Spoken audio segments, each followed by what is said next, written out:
when you were talking about eating before you exercise, it made me think way back in the 80s. I was a fitness instructor, dance aerobics, back in the day.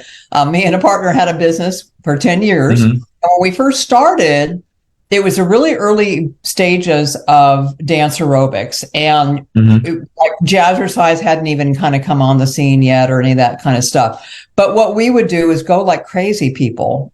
Like we'd warm up and then we'd go like crazy people with the high kicks, remember, jumping all over the place. Oh my gosh. And we would go for like 30 minutes, just nonstop, pouring sweat, off of us. And we did this for years like this, thinking this was healthy and this was good. Right. And then the interesting thing was, we lived in Northern California at the time, and UC Davis had what we call a dunk tank. You could go up there and you could get dunked, and they could do your body fat to. Oh, yeah. Yeah. So as instructors, we're like, oh, we're going to go up and get dunked, and we're going to be so lean, because we were lean looking. I mean, we had no fat on our body, right? So we go up and we get dunked, and we're thinking we're going to be like, 12% body fat or whether. And we came back at like 20% or 20, and we're all like shocked. So here we are talking to these exercise physiology guys, and they're like, tell me what you guys are doing. And so we told them, and they said, do you eat before you exercise? No. And our classes were like at 9 a.m, right? So they said, here's what we want you guys to do, because we want to just use you as a group of people, right? Because we each had really big classes. That was back in the day when there were, I'd have 30 or 40 people in a class in the morning, and at night you'd have 60 people in a class. You had big groups of people, right? Yeah.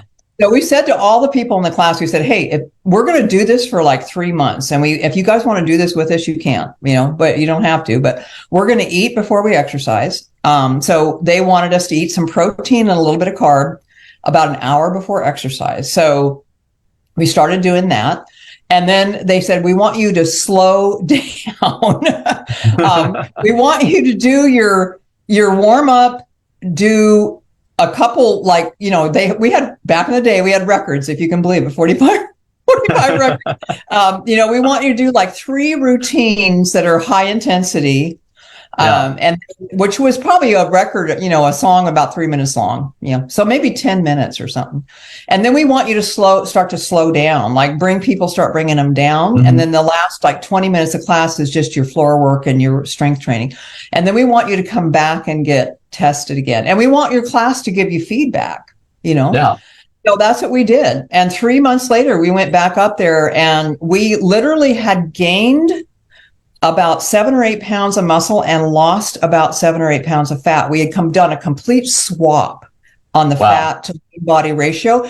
And we were getting feedback from all of our students that, oh my gosh, I'm finally losing weight. I'm losing weight, And it really was an eye opener for us, because at the time there was none of this research that we're reading about today. This is back in the 80s, but it was very interesting that these guys up at UC Davis, they got it. They knew, you need to feed the body. And then they said, when you get done working out, this is crazy. We used to do crazy stuff. We would teach a class, and then we'd leave the class and we'd go to the gym and do weights and not eat.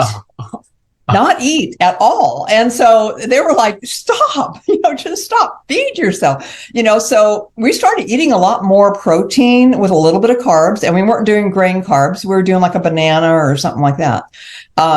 Made a huge difference. So to me, that was almost like a clinical trial of a bunch of people. Yeah. And so, because I was teaching, we, as instructors, we were teach 4 or 5 times a week, easy, and so we were working out a lot, but to be body fat percentage where we were when we got weight, we were all shocked. So I think they call it skinny fat. You can be skinny and fat.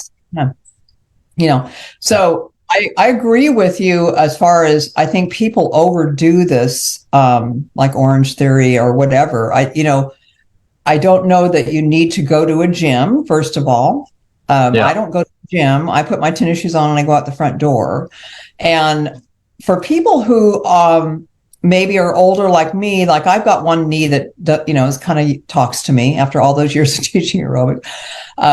So I can do some squats, but some people can't do that, right? They can't do the things with the knees, right? So there are so many YouTube videos out there on high intensity interval training that teach you how you can low intensity, you can still get your heart rate up. You can do it in your living room, but I encourage people to, just put your tennis shoes on and go out the door. For a lot of people that are not in very good shape, just power walking, literally moving, like power walking, can get their heart rate up enough. So again, your heart's going to adjust and it's going to adapt and it's going to get stronger. So it may require you to do a little more after you get in condition. But if you just want to start with this by putting your tennis shoes on and going out the door, or maybe taking the clothes off that stationary bicycle or that treadmill you've got somewhere in your house, those are great things. And they're not that, the bikes are non-impact, right? No impact on the body. So I think there's so many benefits, but you don't want to do it 5 days a week. You don't need to do it 5 days a week. So anyway, that's my thought on and my story on how it worked for us, for a whole group of people. Yeah. So we're gonna do a poll. Okay. So everybody that's watching, and then people that are watching this video, this podcast later. So we're gonna do a poll. How many of y'all, I want y'all to comment, okay? You can comment now or you can comment later.